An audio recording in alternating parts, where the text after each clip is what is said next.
Hello anime lovers, স্বাগত তোমাদের ওটাকু Quest চ্যানেলে। এবং আজ আমরা দেখব একটা হোলসাম অ্যানিমে যেটার নাম হলো স্পাই এক্স ফ্যামিলি। এর সিজন 1-এ টোটাল 25টা এপিসোডস আছে এবং আজ আমি এর পার্ট 1 মানে শুরুর 12টা এপিসোডস এক্সপ্লেন করব। তো চলো জানি এই সিরিজের স্টোরি কোনো দেরি না করে। ওয়েল, এই স্টোরি শুরু হয় টুয়াইলাইট নামের একটা স্পাই থেকে। টুয়াইলাইট পুরো ওয়ার্ল্ডে সবচেয়ে বেস্ট এজেন্টসদের মধ্যে একজন বলে গণ্য হয় এবং সে ওয়াইজ এজেন্সির জন্য কাজ করে। একদিন তার কাছে খবর আসে যে তার পাশের দেশ অস্ট্রেলিয়া ওয়ারের প্ল্যানিং করছে। এই ওয়ারটা থামানোর মিশন তারা দেয় তাদের সবচেয়ে কেপেবল এজেন্ট টুয়াইলাইটকে। টুয়াইলাইট এর আগেও অনেক ওয়ার্স আর মিশনস হ্যান্ডেল করে ফেলেছে এবং তাছাড়া সে পার্সোনালিটিস চেঞ্জ করতেও মাস্টার। রিসেন্টলি সে একজন মিনিস্টারের কনফিডেন্সিয়াল পিকচার্স একজন ব্ল্যাকমেলার থেকে হাসিল করে নিজের মিশন কমপ্লিট করে। মিশন কমপ্লিট হওয়ার পরেই সে নিজের ফেক আইডেন্টিটি আর সেটার সাথে রিলেটেড সব পেপার্স জ্বালিয়ে দেয় এবং নেক্সট মিশনের দিকে বেরিয়ে পড়ে। তার লাইফ অনেক বেশি বিজি থাকে এবং যেহেতু সে একজন স্পাই তাই সে কখনো একটা রিয়েল নাম আর একটা রিয়েল ফ্যামিলি রাখতে পারে না। কিন্তু এখন সে এসবের অভ্যস্ত হয়ে গেছে। তার গোল এটাই যে দুনিয়ায় কোনো বাচ্চা কাঁদবে না এবং ওয়ার্ল্ড পিস বজায় থাকবে। তারপর তাকে এখানেই একটা সিক্রেট মিশন দেওয়া হয়। তার টার্গেট ছিল ডনোভান ডেজমন্ড। এই লোক দুটো কান্ট্রিজের মধ্যে রিলেশনস খারাপ করার জন্য অনেক বড় প্ল্যানিং করছে, তো টুয়াইলাইটকে তার উপর নজর রাখতে হবে। কিন্তু সবচেয়ে বড় প্রবলেম হলো যে এই মিশনের জন্য টুয়াইলাইটের একটা ওয়াইফ আর একটা বাচ্চা লাগবে, সেটাও শুধু 7 দিনের মধ্যে, যে ওই স্কুলেই পড়বে যেখানে ডেজমন্ডের ছেলে পড়ে, যাতে সে বাচ্চার মাধ্যমে ডেজমন্ডের উপর নজর রাখতে পারে। টুয়াইলাইট এই ইম্পসিবল মিশনে বেরিয়ে পড়ে। যেই সে বার্লিন সিটি পৌঁছায় সে নিজের নাম চেঞ্জ করে লয়েড রাখে এবং একটা ঘরও ফাইনালাইজ করে নেয়। তার বানানো ফেক ফ্যামিলির জন্য পেপারওয়ার্ক কমপ্লিট করার পর লয়েড বেরিয়ে পড়ে একটা অরফেনেজের দিকে। সে একটা পুরনো অরফেনেজে যায় যেখানকার গভর্নমেন্টের কাছে কোনো রেকর্ড নেই। সেখানকার বাচ্চাদের কন্ডিশন অনেক খারাপ থাকে এবং লয়েড নোটিস করে যে সেখানকার কেয়ারটেকারও অনেক নেশা করে। এখন লয়েড তাকে বলে যে তার এমন একটা বাচ্চা চাই যে লিখতে আর পড়তে পারে। কেয়ারটেকার তাকে অরফেনেজের সবচেয়ে বুদ্ধিমান মেয়ের কাছে নিয়ে যায় যার নাম আনিয়া। প্রথমে লয়েডের বিশ্বাস হয় না যে এখানে কেউ পড়তেও পারবে, তাই সে ভাবে যে আনিয়া তার কোনো ক্যাটেগরিতেই ফিট করে না। কিন্তু তারপর আনিয়া তাকে একটা ক্রসওয়ার্ড সলভ করে দেখায়, যাতে লয়েড ইমপ্রেস হয়ে যায়। এতে লয়েড ইনস্ট্যান্টলি কনভিন্স হয়ে যায় এবং আনিয়াকে অ্যাডপ্ট করে নেয়। কিন্তু আমরা জানতে পারি যে আনিয়া একজন টেলিপ্যাথ, মানে সে যে কারো মনও পড়তে পারে। সে লয়েডের মাইন্ড রিড করেই ওই ক্রসওয়ার্ড সলভ করেছিল। আনিয়া একটা এক্সপেরিমেন্টের টেস্ট সাবজেক্ট ছিল এবং সেখান থেকেই তার এই পাওয়ার্স এসেছে, কিন্তু এটা সে কাউকে বলতে পারে না। যেহেতু সে টেলিপ্যাথ, আনিয়া জানতে পারে যে লয়েড একজন স্পাই যে একটা ফেক ফ্যামিলি বানাচ্ছে। আনিয়া এটা এনজয় করে এবং মিশনে জয়েন করে নেয়। লয়েড তাকে বাড়িতে নিয়ে আসে এবং আনিয়াকে বুঝিয়ে দেয় যে সে এই কথা কাউকে বলবে না যে সে তার স্টেপ ফাদার। সে অনেক বুকস পড়তে থাকে যে কিভাবে বাচ্চাদের হ্যান্ডেল করতে হয়। অন্যদিকে আনিয়ার স্পাইংতে অনেক বেশি ইন্টারেস্ট থাকে। আনিয়ার ফেভারিট ফুড পিনাটস এবং তার স্পাই শোজ দেখতেও অনেক পছন্দ। যখনই লয়েড বাড়ি থেকে বাইরে যায়, আনিয়া তাকে ফলো করে যাতে সেও অ্যাডভেঞ্চার এক্সপিরিয়েন্স করতে পারে। কিন্তু সামহাউ লয়েড তাকে ঘরে লক করে চলে যায়। সে তার ইনফরমারের সাথে দেখা করতে যায়, যার নাম ফ্র্যাঙ্কি ফ্র্যাঙ্কলিন। ফ্র্যাঙ্কলিন তাকে আনিয়ার ইনফরমেশন দেয় যে এই মেয়েকে 4বার ডিফারেন্ট পেরেন্টস অ্যাডপ্ট করেছিল এবং সবাই তাকে ছেড়ে দিয়েছে। অন্যদিকে ঘরে আনিয়া একা বোর হচ্ছিল, তাই সে লয়েডের ব্রিফকেস নিয়ে খেলতে থাকে এবং সে লয়েডের এনিমিজদের সিগন্যাল পাঠিয়ে দেয়। যেই লয়েড বাড়ি ফিরে আসে, গুনস তার উপর অ্যাট্যাক করে, কিন্তু সে তাদের ইজিলি হারিয়ে দেয়। লয়েড সেই লোকেশনে পৌঁছায় যেখানে আনিয়াকে কিডন্যাপ করা হয়েছিল। যেহেতু লয়েড নিজের আইডেন্টিটি চেঞ্জ করতে এক্সপার্ট, তাই সে অনেক চালাকির সাথে সবাইকে ঠিকানা লাগিয়ে দেয় এবং এডগারের মাথায় গান পয়েন্ট করে বলে যে যদি ভুল করেও সে লয়েডের ব্যাপারে দখল দেয় তাহলে সে তার সাথে তার ওয়াইফ আর ডটার দুজনকেই মেরে ফেলবে। এটা শুনে এডগার ভয় পেয়ে যায় এবং লয়েডের কথা মেনে যায়। লয়েড মনে করে যে আনিয়া তার মিশনের জন্য ঠিক না, আর যদি এই মিশন ফেল হয় তাহলে সে আবার আনিয়াকে অরফানেজে পাঠিয়ে দেবে। আনিয়া এটাও শুনে নেয় এবং সে অনেক ভয় পেয়ে যায়, কারণ সে আবার সেখানে ফিরে যেতে চায় না। এসবের পরে তারা বাড়ি চেঞ্জ করে নেয় এবং ইডেন স্কুলে অ্যাডমিশনের জন্য প্রিপারেশন শুরু করে। ইডেন স্কুল হলো টপের স্কুল এবং এখানে অ্যাডমিশন পাওয়া এতটা সহজ না। কিছুদিন পরে ফাইনালি এন্ট্রেন্স এক্সামস শুরু হয়। অবভিয়াসলি আনিয়া আশেপাশে বসা বাচ্চাদের মাইন্ড রিড করে, কিন্তু তাদেরও কন্ডিশন খারাপ ছিল। তবুও সে এক্সাম দেয় এবং পাসও হয়ে যায়। এখন সেকেন্ড স্টেপ হলো ফ্যামিলি ইন্টারভিউ, যার জন্য আনিয়ার দুজন পেরেন্টসকে যেতে হবে, মানে এখন লয়েডের একজন ওয়াইফের জোগাড় করতে হবে। এই শহরেই আমরা 27 বছরের একটা সুন্দরী মেয়েকে দেখি। এই মেয়ের নাম ইয়র। এখনও পর্যন্ত তার বিয়ে হয়নি, যার জন্য তার ফ্রেন্ডস তার নিয়ে মজা করতে থাকে। তাদের ইয়রের উপর সন্দেহও হয় যে এতটা সুন্দর হওয়ার পরেও তার কোনো বয়ফ্রেন্ড কেন নেই। আসলে ইয়র কোনো সাধারণ মেয়ে নয়, বরং একজন ডেঞ্জারাস অ্যাসাসিন যাকে মানুষ থর্ন প্রিন্সেস নামে চেনে এবং ভয় পায়। সে একজন কন্ট্রাক্ট কিলার যে কিছু সিক্রেট অর্গানাইজেশনসের জন্য কাজ করে। ইয়র চাইনি যে তার এই কাজের ব্যাপারে কারো জানাজানি হোক, এবং নর্মাল মেয়ে দেখানোর জন্য সে তার ফ্রেন্ডসদের মিথ্যে বলে দেয় যে তার একজন বয়ফ্রেন্ড আছে। তাকে তার বয়ফ্রেন্ডের সাথে একটা হাউস পার্টিতে আসার ইনভিটেশন পাওয়া যায়। এখন ইয়রের একজন বয়ফ্রেন্ড খুঁজে বের করতে হবে যার সাথে সে পার্টি অ্যাটেন্ড করতে পারবে। ওদিকে লয়েড আর ফ্র্যাঙ্কি 100টেরও বেশি ফাইলস থেকে একজন পারফেক্ট ওয়াইফ খুঁজে বের করছে এই মিশনের জন্য। লয়েড মনে করে যে এমন কোনো মেয়ে যে মিশনের ব্যাপারে জানে না সে এই মিশনের জন্য পারফেক্ট থাকবে। যখন তারা কোনো মেয়ে খুঁজে পায় না, তখন সে আনিয়াকে নিয়ে একটা টেলার শপে যায় যেখানে তার ইয়রেরও দেখা হয়, যে ডিসাইড করতে পারছিল না যে সে পার্টিতে কোন ড্রেস পরবে। লয়েড ইনস্ট্যান্টলি তাকে চিনে নেয় যে এই মেয়ে তো পারফেক্ট ওয়াইফের লিস্টেও ছিল, কিন্তু ইয়র নোটিস পারে যে এই ছেলে এখন আমার দিকেই দেখছিল। যখন সে লয়েডকে জিজ্ঞেস করে, লয়েড বলে যে সে এতটা সুন্দর মেয়ে কখনো দেখেনি। এটা শুনে ইয়র ব্লাশ করে এবং ভাবে যে কেমন হবে যদি সে লয়েডকে ফেক বয়ফ্রেন্ড বানিয়ে তার সাথে পার্টিতে নিয়ে যায়। লয়েডও এরকমই কিছু ভাবছিল, কিন্তু সাডেনলি ইয়রের নজর তার ডটারের উপর যায়, তাই সে নিজের মন বদলে নেয়, কারণ তার মনে হয় লয়েড বিবাহিত। কিন্তু যেই আনিয়া ইয়রকে দেখে, তার জানা হয়ে যায় যে সে একজন অ্যাসাসিন। একজন স্পাই ড্যাড আর অ্যাসাসিন মম এই ব্যাপারে ভেবেই খুশি হয়ে যায়। তারপর আনিয়া তাড়াতাড়ি রিভিল করে যে তার কোনো মম নেই, যা শুনে ইয়র সাহস জোগাড় করে এবং লয়েডকে জিজ্ঞেস করে যে সে কি তার বয়ফ্রেন্ড বানার অ্যাক্টিং করতে পারবে। তারপর ফাইনালি তারা ডিল করে যে লয়েড ইয়রে ফেক বয়ফ্রেন্ড বনবে এবং ইয়র ফেক মম বনবে, যাতে আনিয়ার অ্যাডমিশন সহজে হতে পারে। পরের দিনই লয়েডের কাছে একটা স্পাই রিলেটেড কাজ এসে যায়, যা করার জন্য সে পার্টিতে যেতে লেট হয়ে যায়। ইয়র অনেক সময় ধরে লয়েডের জন্য অপেক্ষা করে, কিন্তু তারপরও যখন লয়েড আসে না, তখন সে পার্টি অ্যাটেন্ড করতে একাই চলে যায়। পার্টি পৌঁছেই ইয়র্কে একা দেখে তার ফ্রেন্ডস তাকে টন্ট করতে থাকে, কিন্তু তখনই লয়েডের এন্ট্রি হয়ে যায় এবং সে অনেকটা ব্লাডে কাবার থাকে। এর উপর সে একটা অজুহাত বানিয়ে বলে যে তার একজন পেশেন্ট থেরাপির টাইম পাগল হয়ে গেছিল, যার জন্য তার উপর এতটা ব্লাড লেগে গেছে। কিন্তু লয়েড ভুল করে নিজেকে ইয়রের বয়ফ্রেন্ডের জায়গায় হাজব্যান্ড বলে ফেলে। পার্টির পরে যখন তারা বাইরে বেরোয়, তখন তাদের উপর সেই গুঞ্জ আক্রমণ করে যাদের সাথে লয়েড আগে লড়াই করছিল, কিন্তু তারা দুজনে তাদের অনেক সহজেই হারিয়ে দেয়। ফাইটের সময় লয়েড ইয়রের স্কিল দেখে শকড হয়ে যায়, এবং লড়াইয়ের সময় একটা গ্রেনেডের পিন বেরিয়ে এসে ইয়রের আঙুলে ঢুকে যায়, এবং দুজনে একে অপরের ফেক হাজব্যান্ড ওয়াইফ হতে রাজি হয়ে যায়। এর পরের দিনই ইয়র ফ্যামিলির সাথে শিফট হয়ে যায় এবং বেনে যায় স্পাই ফ্যামিলি, যেখানে ড্যাড একজন স্পাই, মম একজন অ্যাসাসিন এবং ডটার একজন টেলিপ্যাথ। যেহেতু এটা ফেক ম্যারেজ, তাই সবার নিজেদের আলাদা আলাদা রুম থাকে। ফ্র্যাঙ্কলিন তাদের ফেক ম্যারেজ পেপারসও বানিয়ে দেয়, সেটাও 1 বছর আগের, যাতে কারো সন্দেহ না হয়। এখন মিশনের জন্য ফ্যামিলি তো কমপ্লিট হয়ে গেছিল, কিন্তু লয়েডকে তাদের ইন্টারভিউয়ের জন্য তৈরি করতে হবে, কারণ অ্যাডমিশন প্রসেস ফাইনালাইজ করার জন্য স্কুল পুরো ফ্যামিলিকে ইনভাইট করে। লয়েড, আনিয়া, ইয়র তিনজনেই তৈরি হয় এবং পৌঁছে যায় ইডেন কলেজ, যেখানে সবচেয়ে রিচেস্ট আর বেস্ট বাচ্চারাই পড়তে পারে, যার মধ্যে ডেজমন্ডের ছেলেও একজন। বলা হয় যে খুব কম বাচ্চা আর পেরেন্ট সিলেকশন প্রসেস পার করতে পারে। স্কুলে পৌঁছেই লয়েড রিয়েলাইজ করে যে তাদের ওপর নজর রাখা হচ্ছে। টিচার্সদের একটা গ্রুপ তাদের ওপর নজর রাখে, যে গ্রুপকে ম্যানেজ করছিল হেনরি হ্যান্ডারসন। মানে তাদের টেস্ট এখন থেকেই শুরু হয়ে গেছিল। যেই লয়েডের ফ্যামিলি এন্টার করে, তারা নিজেদের হ্যাটস অফ করে ইডেনের ক্রিয়েটরকে রেসপেক্ট পাঠায়। হেনরির নজর তাদের উপর যায় এবং সে দেখে খুশি হয়ে যায় যে এই ফ্যামিলি এলিগেন্টও।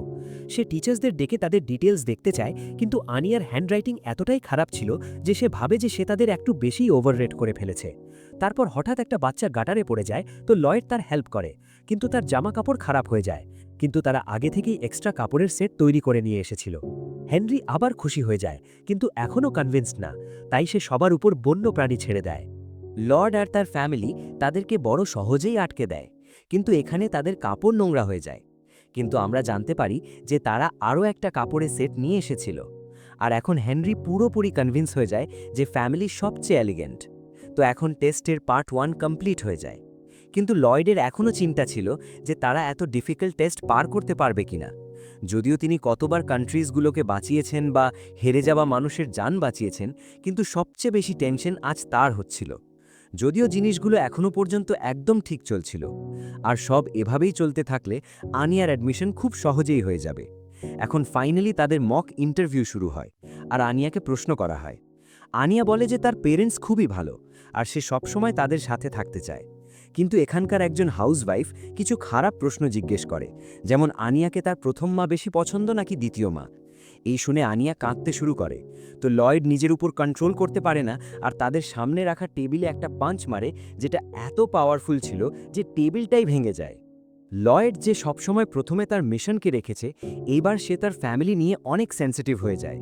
তারপর তারা সেখান থেকে চলে যায় এই বলে যে এরকম স্কুলে তারা তাদের বাচ্চাদের পাঠাবে না। কিন্তু যেই তারা বাড়ি পৌঁছায়, লয়েড রিয়েলাইজ করে যে এখন আনিয়ার অ্যাডমিশন তো আর হওয়ার নয়। তাই পুরো ফ্যামিলি অনেক আপসেট হয়ে যায়, স্পেশালি লয়েড, যে কখনো ভাবেনি যে তার মিশন ফেল হওয়ার কারণ সে নিজেই হতে পারে। কিন্তু তবুও তারা একে অপরকে সান্ত্বনা দেয় যে আনিয়ার অ্যাডমিশন ইডেন কলেজেই হবে। শীঘ্রই সেই দিনও এসে যায় যখন স্কুল থেকে রেজাল্ট আসবে। ফ্যামিলি পুরো তৈরি হয়ে স্কুলের দিকে বেরোয়, কিন্তু তাদের সামনে অনেক সমস্যা আসে, যেমন একটা কালো বিড়াল তাদের রাস্তা কেটে দেয়। ফ্যামিলি তবুও একে অপরকে সান্ত্বনা দেয় যে এসব দিয়ে কিছু হয় না। কিন্তু তারা জানতে পারে যে আনিয়া ফেল হয়ে গেছে, আর তাদের মাসের পরিশ্রমে পানি ঢলে যায়। যেই তারা বেরোতে যাচ্ছিল, হেনরি হ্যান্ডারসন তাদের কাছে আসে আর বলে যে যদিও লয়েডের খারাপ বিহেভিয়ারের কারণে আনিয়াকে স্কুলে ডিরেক্টলি অ্যাডমিশন দেওয়া হয়নি, কিন্তু তবুও হেনরি জোগাড় করে তাদের ওয়েটিং লিস্টে ঢুকিয়ে দিয়েছে। মানে যদি কোনো স্টুডেন্ট নিজের ইচ্ছায় স্কুল ছেড়ে দেয়, তাহলে আনিয়ার অ্যাডমিশন অটোম্যাটিকলি স্কুলে হয়ে যাবে, আর সেই স্টুডেন্টের সিট আনিয়া পাবে। এখন এটা একটা ভালো খবর ছিল, কিন্তু ইডেন কলেজের মতো নামি স্কুলে অ্যাডমিশনের পরে কেউ কেন ছাড়বে? এখন এটা শুনে ইয়রের মাথায় আসে যে যদি সে কোনো স্টুডেন্টকে তার ফ্যামিলি সহ শেষ করে দেয়, তাহলে আনিয়ার অ্যাডমিশন সহজেই হতে পারে। কিন্তু সে এটা করবে না। আনিয়াও তার মায়ের এই কথা শুনে শকড হয়ে যায়। পরের দিন ফর্জের ফ্যামিলি খুব ধৈর্য ধরে কলের ওয়েট করে, আর আনিয়া কল ফোনকে ডাকার জন্য একটা অনেক কিউট ডান্সও করে, যাতে সব লাক তার কাছে চলে আসে। হঠাৎ ফোনের ঘন্টি বাজে, আর তারা জানতে পারে যে আনিয়ার অ্যাডমিশন স্কুলে হয়ে গেছে। তারপর ফ্র্যাঙ্কি ঘরে এন্টার করে, যে নিজেকে লয়েডের বন্ধু বলে, আর নিজের সাথে কিছু ড্রিঙ্কসও এনেছিল, আর সবাই সেলিব্রেট করতে থাকে।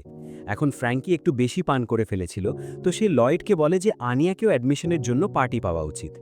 আনিয়া চাইছিল সব একটা ক্যাসেলে করতে, আর লয়েড গভর্নমেন্টের টাকা পানির মতো খরচ করে একটা ক্যাসেল ভাড়া নেয়, আর এই পুরো নাটক সাজানোর জন্য সে তার বাকি স্পাই সাথীদেরও ডাকে। লয়েড একজন ক্যারেক্টারের রোল প্লে করে, আর ঠিক সেভাবেই পারফর্ম করে যেমন আনিয়া চায়। ইয়র অনেক নেশায় ছিল, তাই পরের দিন তার এসব মনে থাকে না। পরের দিন তারা যায় লোকাল টেইলার শপে আনিয়ার স্কুল ড্রেস সেলাই করানোর জন্য। সেখানে যখন আনিয়ার মেজারমেন্ট চলছিল, আর যেই টেইলার শোনে যে আনিয়া ইডেন কলেজে আছে, সে তাদের বলতে থাকে যে সেখানকার বাচ্চারা অনেক দুষ্ট হয়, আর নতুন বাচ্চাদের অনেক বুলিও করে, যাতে আনিয়া একটু ভয় পেয়ে যায়। তাদের বাড়ি পৌঁছে দেওয়ার পর লয়েড সরাসরি মিশন হ্যান্ডলারের কাছে চলে যায়, এই জিজ্ঞেস করতে যে মিশনের পরবর্তী ধাপ কী। কিন্তু হ্যান্ডলার লয়েডের ওপর অনেক রাগ করে, কারণ সে ইউজলেস জিনিসের জন্য গভর্নমেন্টের এত খরচ করে ফেলেছে, আর পুরো আইল্যান্ডটাকে হ্যালো ফ্রেন্ডস করে দিয়েছে। যাই হোক, তাদের যে টার্গেট আছে ডেজমন্ড, সে স্কুলের স্পেশাল ইভেন্টসগুলোতেই অ্যাটেন্ড করে। সেখানে প্রায় 2500 বাচ্চা পড়ে, কিন্তু যে বাচ্চারা সবচেয়ে বেস্ট পারফর্ম করবে তাদের ইম্পিরিয়াল স্টুডেন্টস বলা হয়। তো আনিয়ার কাছে দুটো চয়েস আছে, হয় সে একজন ইম্পিরিয়াল স্টুডেন্ট হতে পারে, অথবা সে ডেজমন্ডের ছেলের ভালো বন্ধু হতে পারে, যাতে লয়েডের ডেজমন্ডের সাথে দেখা করা সহজ হয়ে যাবে। ইম্পিরিয়াল স্টুডেন্ট হওয়ার জন্য আনিয়াকে 8টা টনেট্রেস বা স্বর্ণ স্টার্স কালেক্ট করতে হবে, আর একটা স্টার দেওয়া হয় কোনো এক্সেলেন্ট অ্যাক্টের জন্য। কিন্তু সমস্যার কথা হলো যে স্কুলে একটা বোল্ট সিস্টেমও আছে, যেখানে যদি কোনো স্টুডেন্ট ভুল কাজ করে তাহলে তাকে একটা বোল্ট দেওয়া হয়, আর যদি 8টা বোল্ট হয়ে যায় তাহলে স্টুডেন্টকে স্কুল থেকে বের করে দেওয়া হয়। লয়েড এটা শুনে স্মাইল করে, কারণ তাকে শুধু আনিয়াকে একজন সেন্সেবল স্টুডেন্ট বানাতে হবে। সেদিকে ইয়র আর আনিয়া অনেক কোয়ালিটি টাইম স্পেন্ড করে। তারা আনিয়ার স্কুল ড্রেস নিতে আসে, যেটাই সে অনেক কিউট লাগছিল, তাই সে স্কুল ড্রেস পরেই ইয়রের সাথে মল চলে যায়। এখানে কিছু কিডন্যাপার্স আনিয়ার স্কুল ড্রেস দেখে তাকে কিডন্যাপ করে নেয়, এই ভেবে যে এই মেয়েটা কোনো খুব ধনী বাড়ির মেয়ে। কিন্তু ইয়র খুব সহজেই তাদের ধুলো চাটিয়ে দেয়। এটা দেখে আনিয়া অনেক ইমপ্রেসড হয়ে যায়, আর ইয়রের কাছে কিছু মুভস শিখতে চায়। তারপর যখন লয়েড বাড়ি ফিরে আসে, তখন সে আনিয়া আর ইয়রকে ফাইট প্র্যাকটিস করতে দেখে, কিন্তু সে তাদের ইগনোর করে দেয়। স্কুলের প্রথম দিন পেরেন্টস আর স্টুডেন্টসদের একসাথে ডাকা হয়। লয়েডের প্ল্যান একদম চেঞ্জ হয়ে গিয়েছিল, কারণ তার জানা হয়ে যায় যে আনিয়ার মন পড়াশোনায় নেই। মানে মিশনের জন্য আনিয়াকে ডেজমন্ডের ছেলের সাথে বন্ধুত্ব করতে হবে। এর জন্য সে অ্যাসেম্বলির সময় আনিয়াকে ডেজমন্ডের কাছে দাঁড় করিয়ে দেয়। কিন্তু আনিয়া খুব বেশি নার্ভাস ছিল, তাই সে ভুল জায়গায় গিয়ে দাঁড়িয়ে যায়। সে বেকি নামের একটা মেয়ের সামনে দাঁড়িয়ে যায়, যে একজন মিলিটারি কন্ট্রাক্টরের মেয়ে ছিল। কিন্তু আনিয়া লয়েডের মাইন্ড রিড করে পুরো প্ল্যান বুঝে ফেলেছিল। প্ল্যানটা খুবই সিম্পল। স্টেপ 1, ডেজমন্ডের সাথে বন্ধুত্ব করো। স্টেপ 2, বাড়িতে ডাকো। আর স্টেপ 3, লয়েড ডিরেক্টলি ডেজমন্ডের সাথে কন্ট্যাক্ট করে ফেলবে। তারপর সেখানে আনিয়ার ক্লাস টিচার হ্যান্স আসে, যে সব বাচ্চাদের পুরো স্কুল দেখায়, আর স্কুলের রুলসও বলে, যেমন স্টার্স আর বোল্ট সিস্টেম। এখন আনিয়াকে তো ডেজমন্ডের সাথে বন্ধুত্ব করতে হবে, কিন্তু সে এক ধাপ এগিয়ে যায় আর ডেজমন্ডের মুখে ঘুষি মেরে তার সাথে লড়াই করে ফেলে, কারণ ডেজমন্ড আর তার বন্ধুরা আনিয়াকে বুলি করছিল। শুরুতে তো আনিয়া শান্ত থাকার চেষ্টা করেছিল, কিন্তু পরে সে চুপ থাকতে পারেনি। হ্যান্ডারসন তাদের দিকে আসে, যাকে আনিয়া বলে যে ডেজমন্ড আর তার বন্ধুরা বেকিকে বিরক্ত করছিল, তাই সে ডেজমন্ডকে পাঞ্চ করেছে। এটা হ্যান্ডারসন অনেক এলিগেন্ট মনে করে, কারণ আনিয়া তার বন্ধুকে বাঁচানোর জন্য ভায়োলেন্স চুজ করেছে, কিন্তু এতে আনিয়াকে একটা বোল্ট দেওয়া হয়। তারপর হ্যান্ডারসন লয়েডকে এই বিষয়ে বলে যে যদিও ভায়োলেন্সের জন্য 3টে বোল্ট দেওয়া হয়, কিন্তু আনিয়াকে শুধু একটাই বোল্ট দেওয়া হয়েছে, কারণ সে তার বন্ধুকে বাঁচানোর জন্য এটা করেছে, যেটা অনেক এলিগেন্ট। লয়েড এটা শুনে পাগল হয়ে যায়, কারণ আনিয়া শুধু একটা বোল্টই পায়নি, কিন্তু সে সেই ছেলেটাকেই মেরেছে যার সাথে আনিয়ার বন্ধুত্ব করার কথা ছিল। তারপর সব বাচ্চারা তাদের পেরেন্টসদের সাথে ফটো তোলে, যেখানে আমরা লয়েডের মুখে পরিষ্কার ডিসঅ্যাপয়েন্টমেন্ট দেখতে পাই। পরের দিন সকালে ব্রেকফাস্ট করতে করতে লয়েড আনিয়াকে মনে করিয়ে দেয় যে তাকে ডামিয়েনকে স্কুলে সরি বলতে হবে। আনিয়া লয়েডকে প্রমিস করে যে সে সরি বলবে, কিন্তু লয়েডের আনিয়ার উপর এত বিশ্বাস ছিল না, তাই সে নিজে একজন স্পায়ের মতো স্কুলে তাদের উপর নজর রাখতে চলে যায়। আনিয়া বাস ড্যামিয়েনকে সরি বলতেই যাচ্ছিল, কিন্তু বারবার বেকি তাকে আটকে দিচ্ছিল যাতে সে এই খারাপ বাচ্চাদের কাছে না যায়। লয়েড এটা দেখে অনেক রাগ হয়, আর পরে কোনোভাবে সে বেকিকে আনিয়া থেকে দূরে সরিয়ে দেয় যাতে আনিয়া ড্যামিয়েনকে সরি বলতে পারে। আর যখন আনিয়া চেষ্টা করে, তখন আমরা জানতে পারি যে ড্যামিয়ানের আনিয়ার উপর ক্রাশ ডেভেলপ হয়ে গেছে, তাই সে আনিয়ার কাছে আসতে লজ্জা পায় আর তাকে একজন লো ক্লাস স্টুডেন্ট বলে সেখান থেকে পালিয়ে যায়। লয়েড খুব ঘাবড়ে যায়, কারণ এখন তার প্ল্যান তার সামনেই ফেল হয়ে গেছে, আর এখন সে বুঝে যায় যে এখন আনিয়া আর ড্যামিয়েন কখনো ভালো বন্ধু হতে পারবে না। বাড়ি আসার পরে লয়েড আনিয়াকে পড়তে বসিয়ে দেয়, কারণ এখন এটাই একমাত্র রাস্তা স্পেশাল মিটিং অ্যাটেন্ড করার। যদিও লয়েড জানে না যে কিভাবে এত ছোট বাচ্চাকে পড়ানো যায়, তাই সে আনিয়ার উপর একটু বেশিই প্রেশার দিয়ে ফেলে, যাতে আনিয়ার একটা শব্দও বুঝে আসে না, আর সে স্ট্রেসও হ্যান্ডেল করতে পারে না। এতে লয়েডকে বলে যে একটা ছোট বাচ্চার শিখতে সময় লাগে। তারপর লয়েড রিয়েলাইজ করে যে সে আনিয়ার ওপর একটু বেশিই প্রেশার দিয়ে ফেলছিল। তো তারপর সে ক্লান্ত আনিয়াকে তার রুমে গিয়ে ঘুম পাড়িয়ে দেয়। আর লয়েড এটাও ভাবে যে সে কেমন বাবা হতে চায় যদি তার নিজের মেয়ে থাকত। পরের দিনের শুরু একটা খারাপ খবর দিয়ে হয়, আর লয়েডের সাথে দেখা করতে ইউরি তাদের বাড়ি আসবে। যদিও ইয়রের এটা নিয়েও খুব খারাপ লাগে যে সে তার ভাইয়ের কাছে এই কথা লুকিয়েছে যে সে একজন অ্যাসাসিন। সেদিকে ইউরিও কখনো ইয়রকে বলেনি যে সে একজন সিক্রেট পুলিশ অফিসার, যে অন্য কান্ট্রিজের স্পাইসদের টর্চার করে আর তাদের থেকে সত্য বের করে। আর এই মুহূর্তে তার মেইন টার্গেট টুয়াইলাইট, যে আর কেউ নয়, তার নিজের বোনের স্বামী। যাই হোক, ইয়র বাড়িতে সবাইকে ইউরির আসার খবর দেয়, আর সবাই কাজে লেগে যায় তাদের বাড়িটাকে একটু রোম্যান্টিক বানানোর জন্য, যাতে মনে হয় যে তারা সত্যিই বিবাহিত। তারা তাদের ফ্যামিলির ফেক হওয়ার কোনো প্রমাণ রাখে না। আনিয়া তার আঙ্কেলের সাথে দেখা করার জন্য অনেক এক্সাইটেড, কিন্তু সে ওয়েট করতে পারে না, আর ইউরির বাড়ি আসার আগেই ঘুমিয়ে পড়ে। তারপর ইউরি একটা ফ্লাওয়ারের বুকে নিয়ে আসে, আর দেখা যায় যে ইউরির তার বোনের সাথে একটা অনেক আলাদা রিলেশন আছে, যেমন সে চায় না যে তার বোনের সাথে তাকে ছাড়া আর কেউ থাকুক। সে ইয়র নিয়ে একটু বেশিই অবসেসড। এখন যেহেতু ইউরি ইয়রকে বলেছিল যে তারা 1 বছর ধরে একসাথে আছে, তো ইউরি লয়েড অফ তাদের রিলেশন নিয়ে সন্দেহ হয়। তারপর তারা খাবার খায়, আর লয়েড এত সুইট হওয়ার কারণে ইউরির সন্দেহ আরও স্ট্রং হয়ে যায়। তারপর তারা পান করা শুরু করে।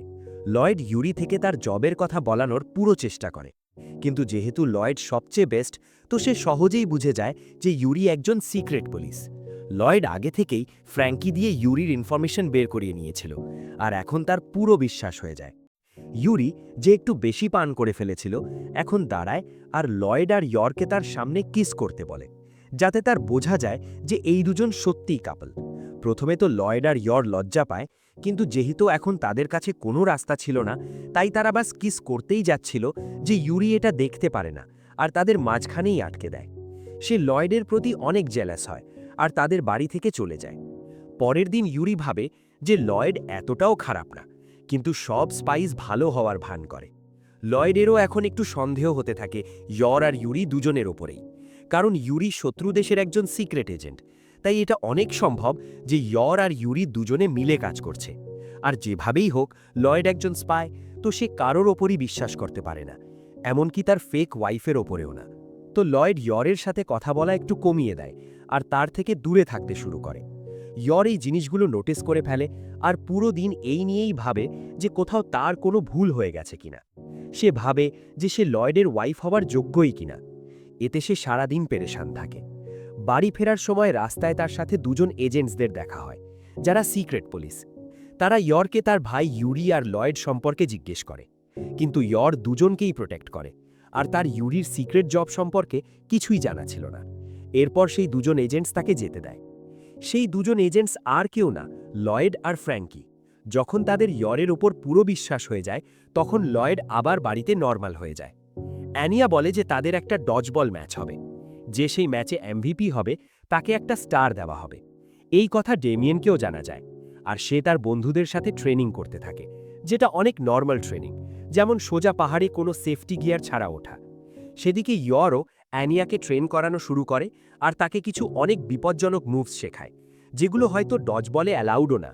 ডজবল ম্যাচ শুরু হয়। সব বাচ্চারা ম্যাচের জন্য এক্সাইটেড, কিন্তু সামনের টিমে একজন গিগা চ্যাডো আছে।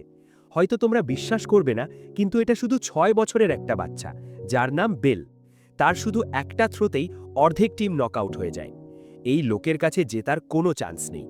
প্রায় পুরো টিম আউট হয়ে যাওয়ার পর শুধু অ্যানিয়া আর ডেমিয়েন বাকি থাকে। অ্যানিয়া বেল দ্য চ্যাডের মুভস ডজ করে ফেলে, কারণ সে তার মাইন্ড রিড করতে পারে।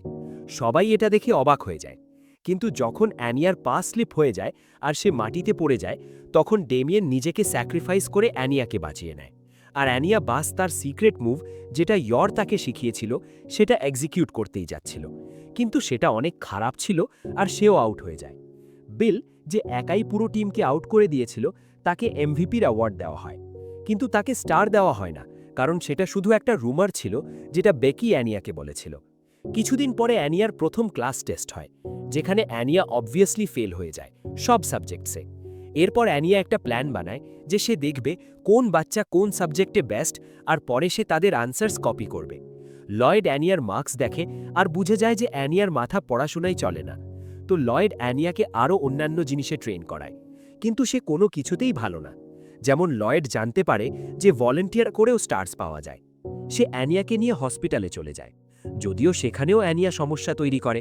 আর যখন তাদের হসপিটাল থেকে বের করে দেওয়া হয়, তখনই অ্যানিয়ার টেলিপ্যাথি পাওয়ার দিয়ে তার জানা হয়ে যায় যে একটা বাচ্চা পুলে পড়ে গেছে আর সে ডুবছে, কিন্তু কারও সেই বাচ্চার দিকে নজর যায় না। অ্যানিয়া লয়েডকে বলার চেষ্টা করে, কিন্তু সরাসরি বলতে পারে না, না হলে লয়েড তার পাওয়ার সম্পর্কে জেনে যাবে। তাই সে এটা বলে পালিয়ে যায় যে তার সুইমিং করতে হবে, আর পুলে পৌঁছে সেই বাচ্চাকে বাঁচাতে লাফিয়ে পড়ে। কিন্তু তার তো সাঁতার কাটা আসে না, তো লয়েড দুজন বাচ্চাকেই বাঁচিয়ে ফেলে।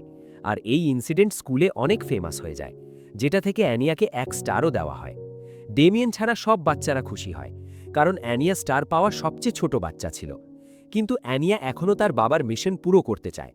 তাই সে ডেমিয়েনের মাইন্ড রিড করে আর জানতে পারে যে ডেমিয়েনের একটা ডগ আছে, ম্যাক্স, যাকে সে অনেক ভালোবাসে। তো অ্যানিয়ার প্ল্যান ছিল যে সেও একটা পেট ডগ রাখবে, যার থ্রু সে ডেমিয়েনের ক্লোজ আসতে পারবে, আর তারপর দুনিয়ায় শান্তি আনতে পারবে। তারপর আমরা একটা আন্ডারগ্রাউন্ড জায়গায় অনেক ডগস দেখতে পাই, কিন্তু তাদের মধ্যে একটা অনেক শান্ত আর অদ্ভুত। তারপর লয়েড একজন বুড়ি দাদির কাছে যায়, যে আসলে হ্যান্ডলার। হ্যান্ডলার লয়েডকে বলে যে তাকে তার মেইন মিশনের সাথে আরও অনেক সাইড মিশনসও করতে হবে। অস্ট্যানিয়ার লোকেরা কিছু একটা বড় প্ল্যান করছে। একদিন অনেক ক্লান্ত লয়েড তার বাড়িতে যায়, আর প্রতিবেশীদের কথা বলতে শোনে যে হয়তো লয়েডের বাড়ির বাইরে অ্যাফেয়ার চলছে, তাই সে সবসময় বাইরেই থাকে। লয়েড রিয়েলাইজ করে যে সে মিশনের মাঝে তার ফ্যামিলিকে সময় দিতে ভুলে গেছিল। সে তাড়াতাড়ি ওপরে যায় আর তার ফ্যামিলিকে অ্যানাউন্স করে দেয় যে এই উইকেন্ড তারা ফ্যামিলি ট্রিপে যাচ্ছে, আর ততক্ষণে সে সব মিশনসও কমপ্লিট করে নেবে। যতক্ষণে উইকেন্ড আসে, লয়েডের অবস্থা অনেক খারাপ হয়ে যায়, এতটাই যে সে হাঁটতেও পারে না। অ্যানিয়া আর ইয়র প্ল্যান পোস্টপন করার সাজেস্ট করে, কিন্তু লয়েড এখন সিদ্ধান্ত নিয়ে ফেলেছিল।